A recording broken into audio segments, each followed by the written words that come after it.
Bobbejaanland is our first amusement park in Belgium to make it onto our series of ranking every coaster at every park I visited in Europe. For being a lesser known park, at least in the coaster enthusiast world, Bobbejaanland surprisingly has 8 operating roller coasters. That's 2 more than Plopsaland Japan and only 1 off from Walibi Belgium. Although the coaster lineup isn't the only reason I find this park underrated, it is definitely a contributing factor. Only one of the rides in this collection really wow me, but the majority are at least very unique. That's why if you're in Belgium hitting up some theme parks, definitely stop by this place. On the one day I spent at this park, I was able to get on each of their 8 coasters along with many re-rides on my favorites. So today I'll be ranking them all up from worst to best. Starting off this list at number 8 is Okie Dokie. This is Bobbejaanland's smallest roller coaster and is a common Vekoma Junior coaster model. That said, it might be one of my favorite kiddie coasters I've experienced, and that's because it barely qualifies. This coaster stands 54 feet tall, which to give some context is almost exactly half the height of Maverick at Cedar Point or Piraten at Jura Summerland. But it isn't only the size that's impressive for a junior Vekoma coaster, the forces aren't half bad either. It's a genuinely fun ride that will please much of the park's audience.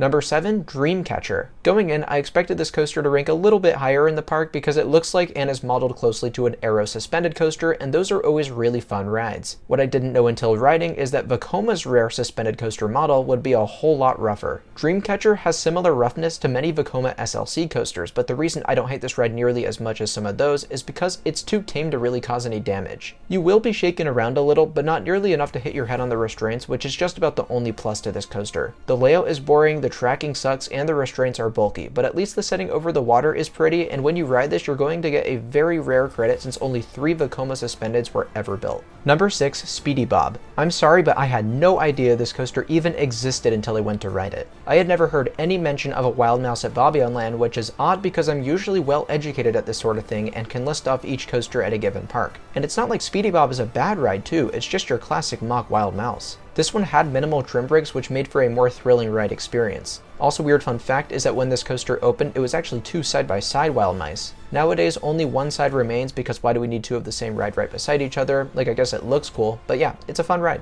Number 5, Bob Express. These mock-powered coasters honestly grew on me throughout my Europe trip. Where I once regarded these rides as boring, tame kids rides, I'm now starting to realize that these are more fun than I give them credit for, and some of them, like this one, have some weird track profiling that results in tiny bits of airtime and sustained laterals. Bob Express does look a little odd in the park though, because it's going every which way. It almost resembles a monorail. But it's not a bad family coaster at all. I actually enjoyed it for what it was. Now the next one might come off as a bit of a surprise because at number 4 I have Typhoon. This is the park's second most thrilling roller coaster, but does not have the best execution in my opinion. It's personally my least favorite Gerstlauer Eurofighter model, which you know is fine since it was only the second to ever be built, but I actually prefer the original Vidsvina at Bonbonland in Denmark. I found this one to be a bit uncomfortable, and the deal breaker for me was how rough the vertical loop felt. The rest of the ride at least not so much, but a lot of the elements are really dull, and as many of you know, I'm not a big hang time fan, so the double inline twist, while it looks really cool, is not an amazing element in my opinion. The only element on this ride that I thought was truly terrific was the beyond vertical first drop. That said, it's not unique to Typhoon at all. You can find it on just about any other Gerstlauer Eurofighter. At the very least, the layout is unconventional, and that's pretty cool, but it wasn't the second place coaster for this park like I expected it to be.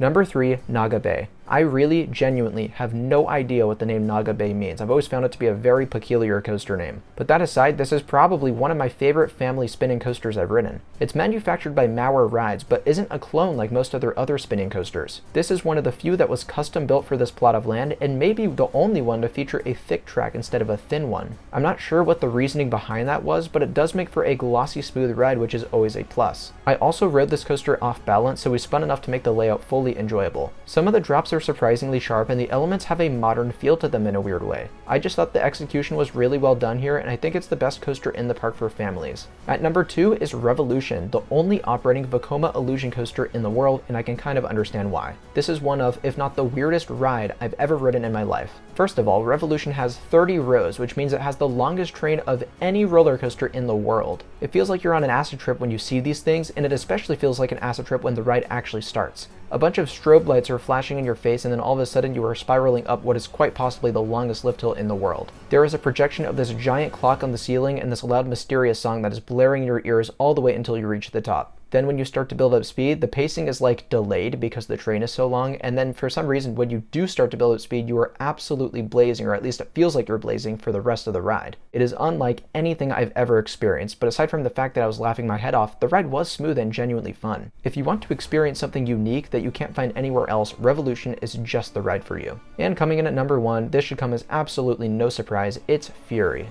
Not Fury 325 at Carowinds, just Fury. This Gerstlauer Infinity Coaster makes a visit to Bobbejaanland worth it in itself. It's the only roller coaster in the world that features an on-ride voting feature that determines what direction you experience the layout. Obviously, my preferred direction is backwards, but forwards is fun too. The elements incorporated into this layout are very unusual and really quite fun. There's 2 beyond vertical spikes that give great hang time, a top hat with unbelievable forces, but I'll talk more about that in a second. There's also a wraparound corkscrew, which is basically a huge corkscrew-like element that exits in the same direction you entered. Lastly, there's this weird pretzel looking element where you dive to the ground and then navigate a corkscrew/loop, but it's like inclined. Now take this fascinating layout and add the voting element, and you've got some crazy backwards forces. For example, the top hat provides incredible ejector airtime, whip, and laterals. When you're out of your seat the entire element, it's absolutely ridiculous that you can't see it coming. Fury lived up to every bit of the hype it's received since its debut in 2019. It's absolutely a worthy standout attraction for sure, and one that I'd highly recommend riding. But that's gonna do it for my ranking of every roller coaster at Bobbejaanland in Belgium. Let me know what you think of these rides down below and how you'd rank them up against each other. If you enjoyed my list, do me the favor of dropping me a like and comment below, as well as subscribing, because I have a lot more content like this coming in the future. Thank you all so much for watching, and I'll see you very soon. Bye guys.